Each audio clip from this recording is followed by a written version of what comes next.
আজকে পৌষ সংক্রান্তি, তাই ভাবলাম একটু পুলি পিঠা বানাবো। দুধ পুলি বানাচ্ছি, তার জন্য প্রথমে আমি পুরটা বানিয়ে নিচ্ছি। এখানে আমার কাছে ওই ডেজিকেটেড কোকোনাট আছে এইটা, আর গুড়টা প্রথমে আমি গ্রেট করে রেখেছি। ডেজিকেটেড কোকোনাটে মালাই থাকে না, তাই যখন পুরটা বানাবো আমি নর্মাল যে দুধ ব্যবহার করি, গরুর দুধ, সেইটা দিয়ে দিলাম। এইটা দিয়ে বানালে মালাইটাতে নেই, সেটার অভাবটা বোঝা যাবে না, পুরটা খেতে বেশি টেস্ট হবে।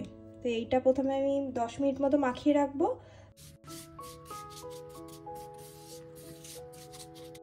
কিছুক্ষণ এটা আমি মাখিয়ে রেখে দিয়েছিলাম, এখন গ্যাস জ্বালালাম, পুরটা বানিয়ে নিচ্ছি।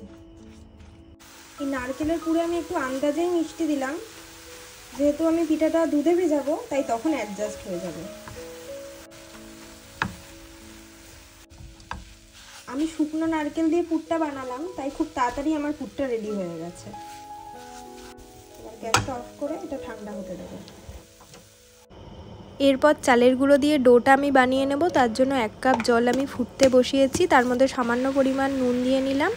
এবার 1 কাপ চালের গুঁড়ো দিয়ে একটু নাড়াচাড়া করে আমি 5 মিনিটের জন্য এটাকে ঢেকে রাখবো।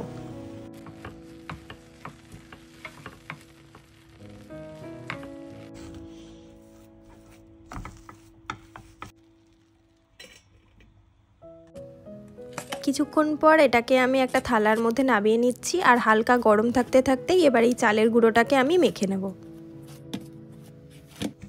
মাখা হয়ে গেলে চালের ডোটাকে একটা ভিজা কাপড়ের সাহায্যে ঢেকে রাখতে হবে, নাহলে এই ডোয়ের উপর শক্ত চামড়া হয়ে যাবে। এবার আমি একটা একটা করে পিঠে বানিয়ে নেব।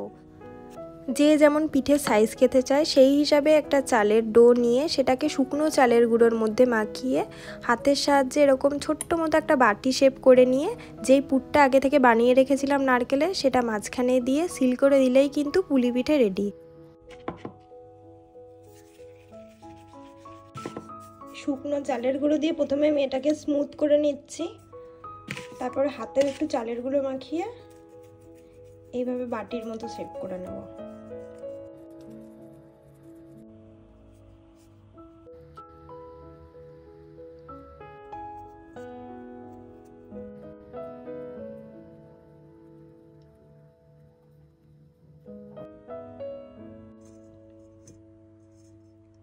সব কটা পিঠে আমার বানানো হয়ে গেছে, মানে এখনো রান্না করা হয়নি, জাস্ট বানিয়ে রেখেছি।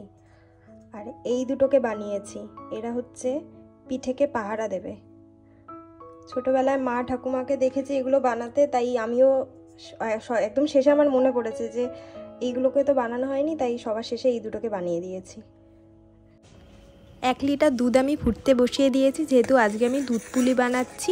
এই দুধটাকে কিছুক্ষণ আমি জাল দিয়ে কমিয়ে নেব।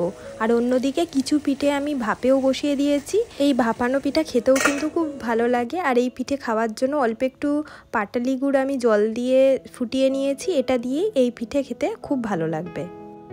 দুধটা ফুটে কম হয়ে গেলে এর মধ্যে আমি গুড় দিয়ে দিলাম। আর গুড়টা দেওয়ার আগে আমি গ্যাসের ফ্লেমটাও অফ করে দিয়েছিলাম, কারণ অনেক সময় দুধে গুড় দিলে দুধটা কেটে যায়। তো এটা যদি গ্যাসের ফ্লেমটা অফ করে গুড়টা মিশিয়ে তারপর আবার গ্যাসটা জ্বালানো হয়, তাহলে কিন্তু দুধটা কাটে না। এরপর দুধটাকে আবার ফুটন্ত অবস্থায় এনে এক এক করে পিঠেগুলো দুধের মধ্যে ছেড়ে দিচ্ছি। আর পিঠে দেওয়ার পর খুব বেশিক্ষণ জাল দেওয়া যাবে না, তাহলে পিঠেগুলো কিন্তু ভেঙে যেতে পারে, বা বেশিক্ষণ সিদ্ধ করলে পিঠেগুলো শক্তও হয়ে যায়। আর এই যে চালের গুঁড়োটা আমরা মেখেছিলাম সেটা কিন্তু অলরেডি গরম জলে সিদ্ধ করাই ছিল, তাই বেশিক্ষণ পিঠেটা রান্না হতেও সময় লাগবে না।